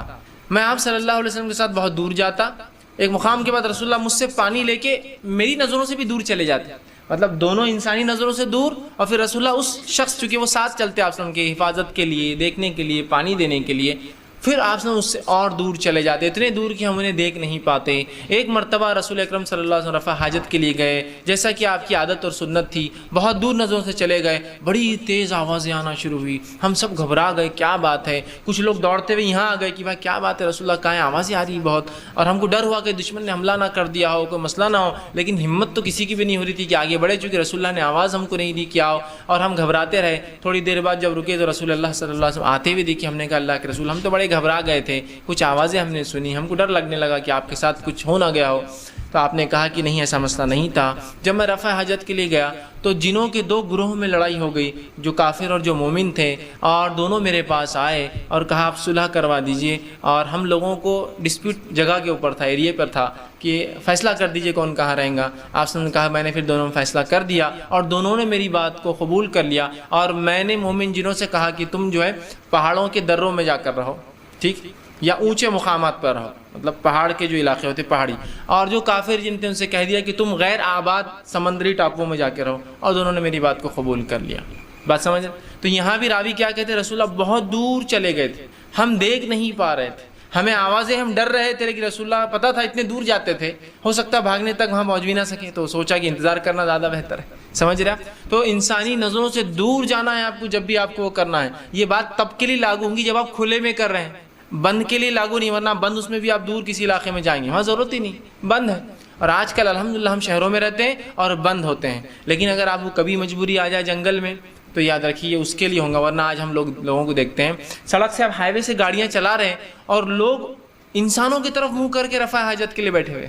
کم از کم اتنی حیا تو ہونا چاہیے کہ پیٹ کر لے آدمی، مجبور ہوتا ہے نا، مجبور یہ سمجھو جانے تک چھوٹ جا رہا تھا تو وہیں بیٹھ گیا راستے پر، مطلب گاڑیاں جا رہی ہیں اور اس ہائی وے کی طرف گاڑیوں کو دیکھتے دیکھتے رفع حاجت کے لیے کھڑا یا بیٹھا ہے. سمجھ رہا بات؟ تو کیسی مطلب گھنونی بات ہے، کتنی بے شرمی کی بات ہے. مطلب شرم و حیا کا تقاضا انسانیت بھولتی جا رہی ہے، اور پھر وہی جانور اور جس کو ہم کہیں گے اینیمل انسٹنکٹ اپنے اندر واپس جگا رہی ہے، جو جانوروں کی خصلت کہیں گے، ننگا ہونا، جسموں کو دکھانا. یہ آدم کی اولاد اور آدم کی اور انسانوں کی فطرت نہیں ہے ننگا ہونا، یاد رکھیں، اس کا فطری تقاضا ہی نہیں یاد رکھیں. سمجھا؟ تو یہ بات یاد رکھیے. ورنہ بہت سے لوگوں کو دیکھا جاتا ہے چوراہوں پر بیچ میں کھڑے رہ کے بس شروع ہے، اور ہر کوئی دیکھ رہا آس پاس سے، اور لوگ اپنی نظریں بچا کے جا رہے ہیں، ان کو کوئی شرم نہیں آ رہی. سمجھ رہا؟ چوراہوں پر، نکڑوں پر کھڑے رہ کے طہارت ہو رہی ہے. کم از کم اگر ایسی ضرورت تھی تو کہیں دور جاتے، نکڑوں چوراہوں پر. لوگوں کے گھروں کو طہارت کا مقام بنا دیا آپ نے. ایک جگہ سے میں گھر سے میرا گزر ہوا تو وہاں اوپر لکھا ہوا تھا یہاں دیکھو گدھا مت رہا ہے، بڑا ایسا بورڈ لگا ہوا تھا، اور نیچے 2 آدمی پیشاب کرتے کھڑے تھے. میں نے کہا ماشاء اللہ. وہاں انہوں نے لکھ دیا, چونکہ ان کے گھر کے پاس لوگ پیشاب کر رہے تھے, اتنا تنگ کر دیا تو انہوں نے وہاں لکھ دیا تھا تاکہ کم از کم وہ لوگ ذلیل تو ہو کہ دیکھو گدھا مت رہا ہے. ٹھیک ہے, لیکن اس کے بعد بھی لوگوں کو شرم نہیں, کھڑے ہیں وہاں. سمجھ رہے ہیں؟ تو بہت احتیاط کیجیے. ٹھیک ہے, تو نظروں سے دور جانا, یا عام زبان میں کہوں گا اپنے گھروں میں تو دروازوں کا مکمل بند ہونا اس میں جا کے, تاکہ کوئی دیکھ نہ سکے, کوئی آ نہ جائے. ٹھیک. چلیے دوسری چیز کا لحاظ, اس حالت میں کوئی ایسی چیز ساتھ نہ رکھے جس پہ اللہ کا ذکر یا اللہ کا نام واضح لکھا ہو. جیسے کہ ایک روایت میں آتا, نبی اکرم صلی اللہ علیہ وسلم سے ایک انگوٹھی تھی جو کھلی باہر آپ پہنتے تھے, جسے محمد رسول اللہ لکھا تھا, جو مہر تھی آپ کی, اسٹیمپ تھا, جو بادشاہوں کا آپ خطوط لکھتے, لیٹرس لکھتے تو اس پر مارا جاتا, تو وہ آپ اتار دیا کرتے تھے. تو اس سے علماء لکھتے ہیں کہ ایسی کوئی چیز جو ظاہری اللہ کا نام یا ذکر ہو, جیسا آپ کے پاس مصحف ہے جیب میں, قرآن ہے, آپ پڑھنے کے عادی ہیں, تو وہ نہیں لے جا سکتے آپ. رہا معاملہ وہ قرآن جو الیکٹرانک فارم میں موبائل, آئی پاڈ یا دوسری چیزوں میں ہے, وہ الگ چیز ہے, اس کی حرمت قرآن جیسی نہیں ہے. لیکن جو مصحف ہوتا ہے, پیج وائز جو قرآن ہوتا ہے, اس کی بڑی حرمت ہے, اس کو تو نہیں لے جا سکتے. وہ الیکٹرانک فارم میں ہے, کہ تو اگر کوئی موبائل گر گیا اس میں قرآن, تو آپ یہ نہیں بولتے قرآن گرا, موبائل گرا. لیکن قرآن جو مصحف پیپر میں ہوتا ہے, بک بائنڈیڈ بک میں ہوتا ہے, اس کی بڑی حرمت ہے, یاد رکھیے. تو اس کو نہیں لے جا سکتے آپ. یا کوئی بھی اس چیز پہ کھلا اللہ کا نام لکھا ہو, اور رسول اللہ جو پہنتے ہیں وہ مہر پہنتے تھے. اب خواہ لوگ آیت الکرسی لٹکا لیتے ہیں, اللہ کے نام کے کڑے ڈال لیتے ہیں, یہ ضرورت نہیں. تو تعویذات ہے, اور یہ یاد رکھیے شریعتاً درست نہیں, حرام ہے. بہرحال تو ایسا کوئی چیز اس پہ ذکر نہ لے جائے. تیسری چیز, بیت الخلاء میں داخل ہوتے وقت جو ہے اپنا الٹا پاؤں اندر ڈالے, پہلے دایاں پاؤں الٹا, لیفٹ لیگ ڈالے آپ پہلے, اور مسجد میں داخل ہوتے وقت سیدھا ڈالے. تو یہاں الٹا یاد رکھیے. بہت سے لوگ بس طہارت کو تو جانا ہے, کیا پرواہ کون سا پیر جا رہا ہے, بس جانا ہے. یہ سنت کا بھی اہتمام کرے. اس سے کیا فائدے ہو سکتے ہیں دنیاوی اعتبار سے, واللہ اعلم, لیکن ہم اس کے فائدے اٹھا رہے ہیں. کچھ چیزیں ایسی ہوتی ہے جو سمجھ میں نہیں آتی, لیکن اگر بنانے والا اتنا حکیم ہو تو آپ اعتماد کر لیتے ہیں. بھائی یہ دوا ہے, اس میں کیا پتہ ہے کہ آپ کو نہیں, پھر کیوں کھا رہے؟ نہیں, وہ حکیم صاحب نے دیے, وہ بہت ہوشیار ہے, انہوں نے اگر دیے ہوں گے تو فائدہ ہوگا. تو رب نے جب کہہ دیا, اس کے رسول کے ذریعے بتا دیا, تو بس کر لیجیے عمل. فائدے کیا ہے آپ اٹھاتے رہیں گے, سمجھ میں آؤ نہ ہو. لیکن سائنسی اس کے کچھ نہ کچھ فائدے, کہ تو اسلام نے جن چیزوں کو حلال قرار دیا اور جو آپ نے کر کے بتایا, وہ کام کبھی بھی انسانی نفع کے لیے, انسانی فائدے کے, اور جو کام آپ نے نہیں کیا اور شریعت نے اس کو حرام قرار دیا, وہ کبھی بھی نقصان کے لیے انسانی, وہ اس کو فائدہ نہیں دے سکتا. ٹھیک ہے, کر لیجیے عمل بس. تو الٹا پیر ڈالیے سب سے پہلے, سیدھا پیر مت ڈالیے. ٹھیک ہے, الٹا پیر آپ ڈالیں گے, اور الٹا پیر جب آپ ڈالیں گے تو ڈالنے سے پہلے یہ دعا پڑھیں گے, بسم اللہ. ٹھیک ہے, یہ دعا ہے جو بیت الخلاء میں جانے کی دعا ہے, اور بہت چھوٹی سی, اللہم انی اعوذ بک من الخبث والخبائث. اے اللہ میں تجھ سے, بسم اللہ, اللہ کے نام سے, اے اللہ میں تجھ سے پناہ چاہتا ہوں خبث اور خبائث سے, مطلب وہ جنوں سے جو انتہائی قسم کے غلیظ جن ہوتے ہیں, اور جو انسانوں کو جب وہ ننگے ہوتے ہیں, پیشاب یا پیخانے کی حاجت کو جاتے تب تاڑتے ہیں, تب تکلیف پہنچاتے, تب ایذا دیتے ہیں. تو میں پناہ مانگتا ہوں ایسے جن سے, خبث اور خبائث, ان کی مذکر مؤنث سے, مذکر خبث اور مؤنث جو خبائث, ان دونوں سے میں تیری پناہ میں آتا ہوں. ٹھیک, کتنی آسان اور چھوٹی سی دعا ہے. لیفٹ لیگ ڈالیں گے, اور اس سے پہلے دعا پڑھتے ہوئے آپ داخل ہوں گے. اگر آپ داخل ہو گئے اور پھر یاد ہے دعا بھول گیا تو آپ دل میں آپ پڑھ لیں گے, کیونکہ زبان سے ادا کرنا تو حرام ہو جائے گا بیت الخلاء میں آپ. لیکن دل کے معاملے کو اللہ پکڑ نہیں کرتا ہے. جو خیالات دل میں آتے ہیں اللہ پکڑ نہیں کرتا, لیکن اچھا خیال ہی, ایک دعا ہی آئیں گی نا, تو دل میں پھر کر لیجیے. ہوتا ہے ویسے لوگ جا کے, ارے کیا کروں, تو دل میں آپ, زبان پہ لانا تو حرام ہے آپ کے لیے, چونکہ آپ بیت الخلاء میں وہاں نہیں ہو سکتے. آپ دل میں آپ پڑھ لیجیے. ٹھیک ہے, تو آپ دل میں پڑھیں گے اس وقت, لیکن آپ زبان سے ادا کرتے پہلے اندر جو ہے داخل ہوں گے. اسی طرح چوتھی چیز, زمین سے قریب ہونے سے پہلے اپنے کپڑے کو نیچے یا اوپر نہ کرے. دونوں باتیں ہو سکتی. کچھ جگہ کپڑے لمبے ہوتے تو اوپر کرنا پڑتا ہے بیت الخلاء کو بیٹھنے کے لیے, اور کچھ جگہ کپڑے نیچے کرنا پڑتا ہے بیت الخلاء میں بیٹھنے کے لیے. ڈیپینڈ ہے کلچر کے اعتبار سے, ماحول کے اعتبار سے کیا لوگ پہنتے ہیں. اگر کسی نے سوپ پہن رکھا ہو, لمبا جو جھبا ہوتا ہے رب, تو وہ اوپر کریں گا, لیکن وہیں کسی نے پینٹ پہنا ہو تو نیچے کریں گا. تو میں دونوں باتیں کہوں گا, اوپر یا نیچے کرنے سے پہلے اتنے جھک جائے کہ اگر امکان ہو کہ کہیں سے نظریں پڑتی ہو, چونکہ کچھ جگہ سمجھ لیجیے بیت الخلاء گاؤں میں آپ چلے جائیے, 4 فٹ کی دیوار ہوتی ہے بیت الخلاء, سمجھ رہے ہیں, یا 3 فٹ کی دیوار ہوتی ہے, نیچے بیٹھ جائے تو نہیں دکھیں گا. ٹھیک, یا کچھ علاقوں میں آپ جائیے بیت الخلاء کو 3 فٹ کا دروازہ رہتا ہے. ٹھیک, پھر آپ وہاں کیا کریں گے, آپ مجبوریاں ہوتی ہیں, اس کے علاوہ چارہ ہی نہیں آپ کے پاس, چارہ نہیں. ایسی مجبوریاں آ سکتی, جیسا مثال کے طور پر آپ کسی جیل میں چلے جائیے, یا جیل میں آپ نے کبھی دیکھا ہوگا تو بیت الخلاء صرف 3 فٹ کے ہوتے دروازے, کیونکہ قیدیوں کو چھوڑا نہیں جا سکتا کسی بھی حال میں, ان کو بند نہیں, مطلب ایسا نہیں چھوڑا جاتا جہاں وہ بند ہو کر کچھ پلان کر سکتے ہیں, کچھ منصوبے کر سکتے ہیں. اور بیت الخلاء میں کیا کرتے ہیں, عموماً وہ نیچے کا کھود دیتے ہیں, اور اگر بڑے راستے ہو تو نکل کے بھاگ جاتے ہیں, نیچے ٹنلز ہوتے ہیں نا, پانی جس سے بہتا ہے گندا، ہمارے پاس چھوٹی نالیاں ہوتی ہیں لیکن کچھ علاقوں میں بڑے بڑے ٹنلز ہوتے ہیں جس میں پانی سیدھا گرتا ہے اور راستے انسان چل سکتے ہیں ان ڈرینیجز کے اندر، سمجھ رہا ہے بات؟ تو کھلا نہیں چھوڑا جاتا، 3 فٹ کے ہوتے تاکہ دکھتے رہے کون ہے اندر، مجبوریاں ہو سکتی، یا آپ نظروں سے دور تو چلے گئے لیکن کچھ عمارتیں ہیں جو دیکھ سکتے ہیں لوگ، اونچی عمارتیں ہیں، اب کتنے دور جائیں گے آدمی، کہاں تک بھاگیں گا؟ ٹھیک، تو پھر اس کا احتیاط ضرور ہو کہ کسی کی نظریں آپ کی شرمگاہ پہ نہیں پڑے، اس لیے کہ شرمگاہ کو چھپانا ایک مسلمان کے لیے فرض ہے، اس کا دکھانا ایک مسلمان کے لیے حرام ہے، ٹھیک ہے؟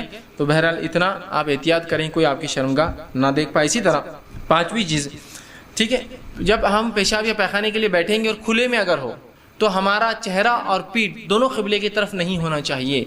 ہم جب بیت الخلاء کے لیے بیٹھتے ہیں تو ہمارا چہرہ اور پیٹھ دونوں قبلے کی طرف نہیں ہونا چاہیے، لیکن اگر بند ہے جیسا آج کل ہمارے گھروں میں بند ہوتے ہیں تو اس میں کوئی معنی نہیں، اس کا قبلہ اور اس کا کوئی جو ہے کوئی اہمیت نہیں، لیکن اگر کھلے میں ہیں آپ، اوپن اسپیس میں آپ جا رہے ہیں تو تب آپ کو یہ بات کا دھیان رکھنا ہوگا کہ میرا چہرہ اور پیٹھ قبلے کی طرف نہ ہو۔ لیکن جب آپ بند میں ہیں، جیسا آج 4 دیواری ہمارے بیت الخلاء ہوتے ہیں، تو بند بیت الخلاء میں اس کا کوئی مسئلہ نہیں انشاءاللہ، لیکن کھلے اگر ایریے میں جا رہے ہو تو اس کا ضرور احتیاط کرے کہ چہرہ اور پیٹھ دونوں جو ہے پیشاب پیخانے وقت نہ ہو۔ نبی اکرم صلی اللہ علیہ وسلم فرماتے ہیں، صحیح بخاری اور صحیح مسلم کی متفق علیہ روایت، آپ نے فرمایا لا تستقبلوا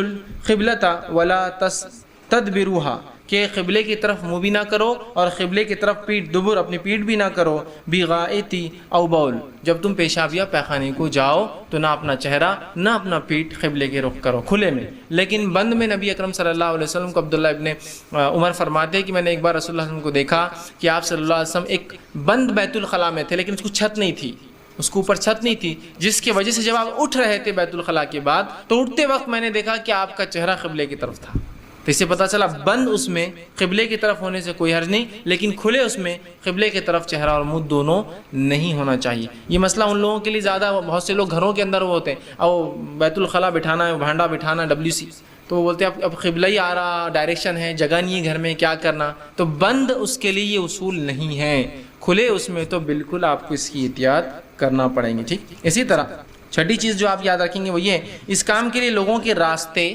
سائے دار درخت یا پانی کے کسی گھاٹ یا پل یا انسانیت کے نفع بخش عمارتوں کے پاس کبھی آپ غلطی سے بھی نہ بیٹھیں، یہ بہت برا ہوگا، یاد رکھیے۔ نبی اکرم صلی اللہ علیہ وسلم نے فرمایا، اور دیکھیے اسلام کیسا دین ہے، کیا پاکیزگی ہے اس کی، اس لیے کہ انسانیت کو تکلیف پہنچ سکتی ہے۔ آپ نے فرمایا اتقوا الملائن الثلاث، ڈرو 3 قسم کی ملامتوں اور لعنتوں سے۔ صحابہ نے پوچھا یہ 3 قسم کی کون سی لعنتوں سے ہم بچے جو آپ بیان کر رہے ہیں؟ اور یہ مستدرک حاکم کی روایت ہے، آپ نے فرمایا پہلا جس چیز سے تم کو بچنا ہے، جو لعنت کی پہلی قسم ہے وہ یہ ہے گھاٹ کے قریب بیت الخلاء کو بیٹھنے سے۔ گھاٹ مطلب سمجھ رہے، پانی جہاں کے لگتا ہے، ساحل ہے، سمندر کا، ندی ہے، تالاب کا ہوتا ہے نا، ہر جگہ سے پانی تالاب میں لے نہیں سکتے آپ، ایک جگہ ہوتی ہے گھاٹ بولتے ہیں اس کو، آدمی کپڑے دھوتا ہے، جانور پانی پیتے ہیں، انسان پانی بھرتے ہیں۔ گھاٹ کے کنارے قریب، درمیانے راستہ، سڑک کے بیچ میں، یا سائے دار درخت کے نیچے پیشاب یا پیخانہ کرنے سے بچو، اس لیے کہ یہ تینوں عمل ملعون ہیں، لعنت والے ہے نا۔ اور کیسی خطرناک لعنت ہوتی ہے، رسول اللہ صلی اللہ علیہ وسلم نے کتنی بہترین بات بتائی، اس سے انسانیت کو تکلیف ہو سکتی۔ دیکھیے اب کسی نے گھاٹ کے پاس پیشاب یا پیخانہ کر دیا، ایک آدمی یا عورت وہاں گھاٹ پہ آتے ہی کیا بولتے ہو؟ ارے لعنت ہے یار غلیظ آدمی پر، آپ تو چلے گئے، آپ پہ لعنتیں پہنچ رہی ہے کنٹینیو۔ لعنت کریں گے نا کوئی بھی، کسی کا جانور پھسل گیا اس پر سے، کوئی انسان پھسل گیا اس پر سے، کسی کو نقصان ہو گیا اس چیز کی وجہ سے، اس کے بعد اس کی بدبو جو 2-3 دن رہیں گی، اسے ہر آدمی آپ پہ لعنت کریں گے، یاد رکھیے۔ رسول فرما رہے ہیں ان 3 لعنت کرنے والے عمل سے بچو، اس لیے کہ ایسی لعنت ہوتی ہے، آپ تو چلے گئے، لوگ لعنت بھیجتے رہتے ہیں آپ کے اوپر، اور اس کی پتہ نہیں کتنی نقصان اور کتنی تکلیفیں انسانیت برداشت کرتی ہیں اس کی۔ ہوتا ہے گاڑیاں اسکٹ ہو جاتی ہیں بہت سی مرتبہ، یہ تو آج کل کے زمانے اچھے ٹائر بہت اچھی قسم کے آتے ہیں فلاں ہیں، ایک زمانہ تھا گاڑیاں روڈ سے اسکٹ ہو گئی اس وجہ سے کہ لوگوں نے غلاظت سڑکوں پہ کر دی، اور اتنے زیادہ کی گاڑی ایک بار ٹریک سے نکلی تو وہ غلاظت میں جب گئی تو وہ اسکٹ ہو گئی پوری۔ دیکھ رہے آپ لعنت ہے نا، ان لوگوں کو جو تکلیف پہنچی اس کے لیے معلوم لعنت والے مستحق کون ہیں۔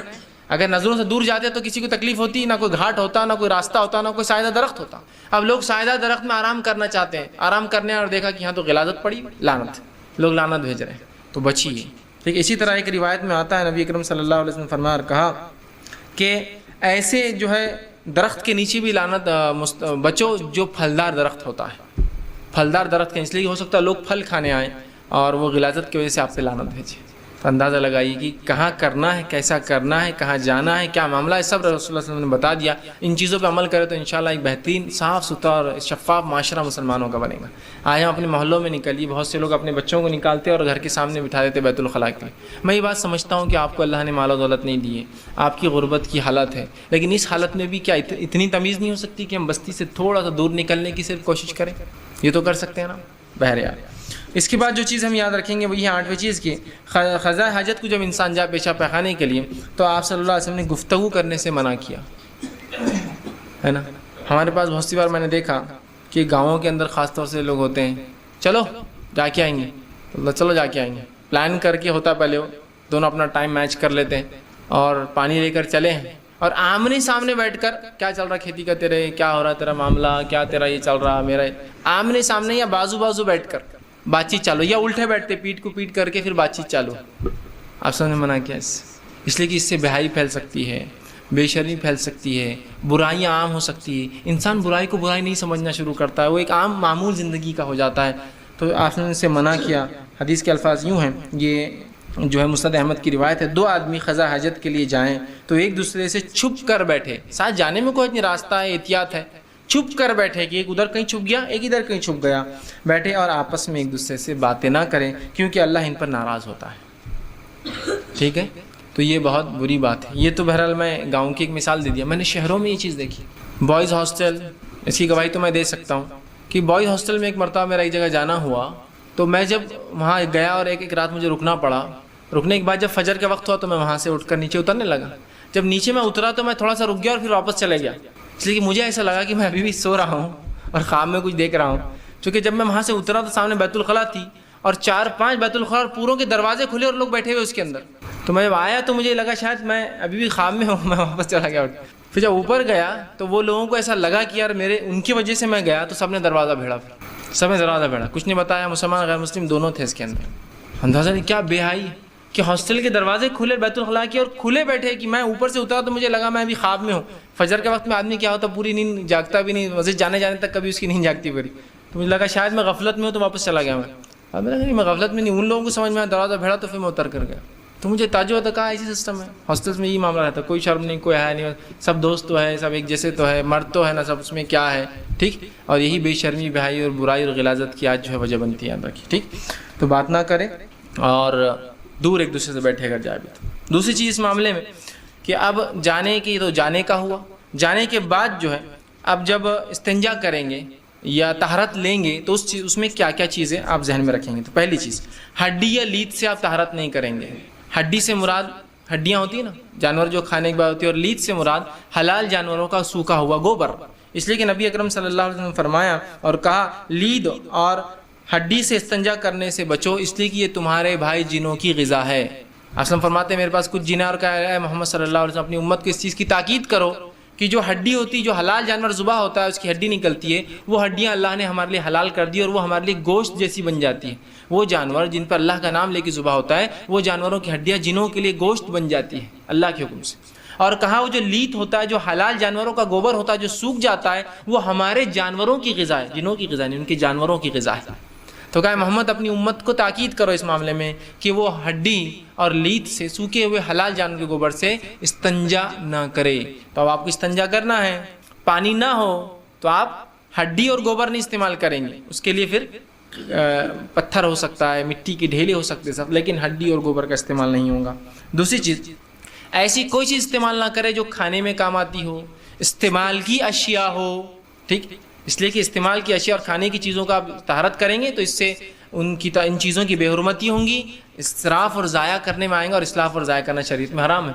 ورنہ ایسا ہوتا، میں ایک مرتبہ ایک صاحب مجھے ایک واقعہ سن لائیں کہ ایک مسجد کا تعمیری کام ہو رہا تھا، کسی نے 1000 اینٹ لا کر صدقہ کر دی کہ بھائی مسجد میں لگا دیں. چونکہ سیمنٹ کا انتظام نہیں ہوا تھا تو اینٹیں پڑی رہ گئی، اور انہوں نے کہا کہ انشاءاللہ جب سیمنٹ آ جائے گا تو اینٹوں کا انتظام ہوگا. وہ صاحب 1 سال بعد رمضان سے پہلے آئے، جو رمضان سے پہلے اینٹیں دے کے گئے تھے، آئے تو دیکھا تو اینٹوں کا ڈھیر، آدھی زیادہ اینٹیں غائب ہے اور باقی ٹوٹی پھوٹی پڑی اور کچھ ثابت آج بھی رکھی ہے. آ کر پوچھا بھائی یہ اینٹوں کیا ہو؟ تو کہا لگ گئی صاحب. بولے کہاں لگ گئی؟ لگ گئی، رکو بولے تھوڑی دیر دیکھ لو کہاں لگ گئی. بولے وہ وہاں کھڑے رہے، تھوڑی دیر بعد ایک آدمی آیا، ایک اینٹ لیا، پھوڑا اور طہارت کو لے کے چلا گیا. تو کہا لگ گئی پوری راستے. تو یہ حلال چیز تھی نا، استعمال کی چیز تھی اینٹ، آپ طہارت میں لیں گے اس کو؟ آپ کو اتنا ہے تو اپنی اینٹ خریدیے، پھوڑ کر لائیے اس کو گھر سے۔ اور پتہ نہیں ایک عجیب ذہنیت مسلمانوں کی کیا بنی ہوئی ہے، طہارت خانے میں جاتے ہیں، پانی کا استعمال کرتے اور ڈھیلوں کا کرتے ہیں۔ یہ دونوں کا استعمال ہو ہی نہیں سکتا بیک وقت۔ ڈھیلے صرف پانی کی غیر موجودگی میں استعمال ہو سکتے ہیں، نہیں زیادہ طہارت حاصل ہوں گی۔ یہ زیادہ طہارت کا تصور تم نے لایا کہاں سے؟ یہ تصور آیا کہاں سے کہ دونوں کریں گے تو زیادہ ہوں گے؟ مطلب اسٹیپنی اور اوریجنل ٹائر دونوں لا کے چلائیں تو گاڑی کو زیادہ فائدہ ہوگا، یہ دونوں رہن دو ٹائر۔ بیوقوفی کی بات ہے، اہم بات ہے۔ پانی ہونے کے بعد بھی ڈھیلے استعمال کرتے، ڈھیلے کو استعمال کر کے وہاں رکھتے جہاں دوسروں کا ہاتھ لگے اس کی دیوار پر طہارت خانے کی، تاکہ لوگ دیکھیں۔ یہ سب لعنت کی وجہ بنتی، سب گندے ڈھیلے ہوتے ہیں، اور چوک طہارت خانے کے اندر پھینکتے ہیں ان ڈھیلوں کو لا کر۔ ارے پانی ہے نا، پھر ڈھیلوں کی ضرورت ہوتی نہیں، پانی کی موجودگی میں ہو ہی نہیں سکتی ایسی طہارت۔ آگے رکھوں گا میں عائشہ کا ایک قول اس تعلق سے۔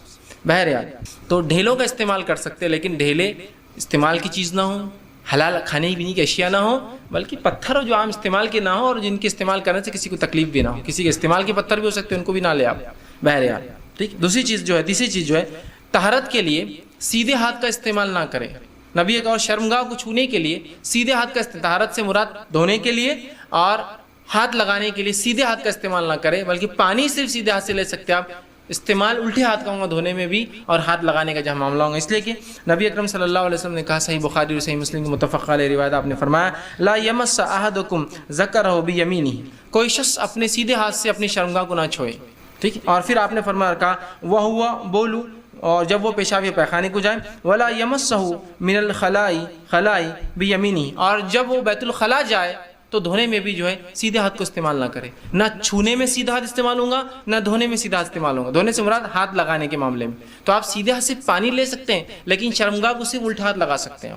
مجبوریاں، جسمانی کمزوریاں، جسمانی مجبوریاں، طہارت خانوں کے یا سسٹم کی کبھی مجبوریاں ہو سکتی ہے، وہاں اللہ انشاءاللہ معاف کرنے والا ہے، لیکن عام حالت میں سیدھے ہاتھ سے نہ آپ چھوئیں گے نہ دھوئیں گے، اس سے پانی لے سکتے ہیں، باقی تمام کام الٹے ہاتھ سے آپ کریں گے، ٹھیک۔ تو اس کی ممانعتیں بہت سے لوگوں کو دیکھا گیا وہ سیدھا اور الٹی کوئی تمیز نہیں کرتے، بالکل تمیز کیجئے، اس لیے کہ آپ نے اس کی تاکید فرمائی ہے، ٹھیک۔ اسی طرح چوتھی چیز جو ہے، ڈھیلوں کا استعمال کرے تو کم از کم 3 ڈھیلوں سے طہارت کرے، اور اس سے زائد کی ضرورت پڑے تو پھر طاق عدد میں 8 نمبرز میں سے 3، 5، 7 یا اس سے ایسا نمبرز میں 9 ایسا ہو سکتا ہے، ٹھیک ہے۔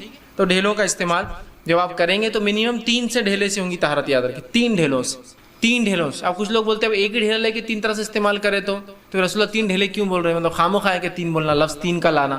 ایک کو بول سکتے ہیں نا 4 سائڈ ہوتے ہیں، اس کو 5 بھی ہو سکتے ہیں، کسی پتھر کو 10 بھی ہو سکتے ہیں، تو بولنے کی کیا ضرورت ہے 3 ڈھیلے؟ اس لیے کہ صفائی کے لیے یہ ضروری ہے، سمجھ رہے ہیں بات کو؟ اب کیوں 3 کہا؟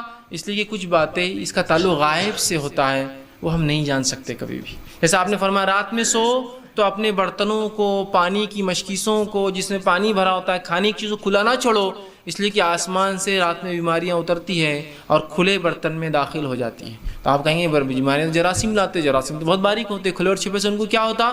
واللہ عالم، یہ غائب کا علم ہے جو اللہ جانتا ہے۔ ہو سکتا ہے اللہ روک دیتا ہوں گا جس کو ڈھاکا ہوا ہوتا ہوں گا، اور اللہ اجازت دے دیتا ہوں گا جس کا کھلا ہوتا ہوں ان جراثیم کو۔